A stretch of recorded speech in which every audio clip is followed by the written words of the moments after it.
Rand Paul on the Rachel Maddow show. Man, that was spectacular. If you didn't see it, basically Rachel was asking Rand Paul whether he would have supported the 1964 Civil Rights Act, and she asked him that same yes or no question about 10 times in a row, and Rand Paul did some of the most acrobatic question dodging I have ever witnessed in my life. I mean, just in case you didn't see it, let me show you a clip of what that interview would look like if it was a scene from the classic Shaw Brothers film Fist of the White Lotus.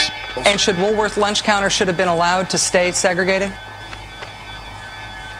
Sir, just yes or no? You know, one interesting historical tidbit. One of the interesting things about the interesting thing is, I think it's interesting. The interesting thing. William Lloyd Garrison, Frederick Douglass gun organization. The interesting thing that I would have marched with Martin Luther King because I believed in what he was doing.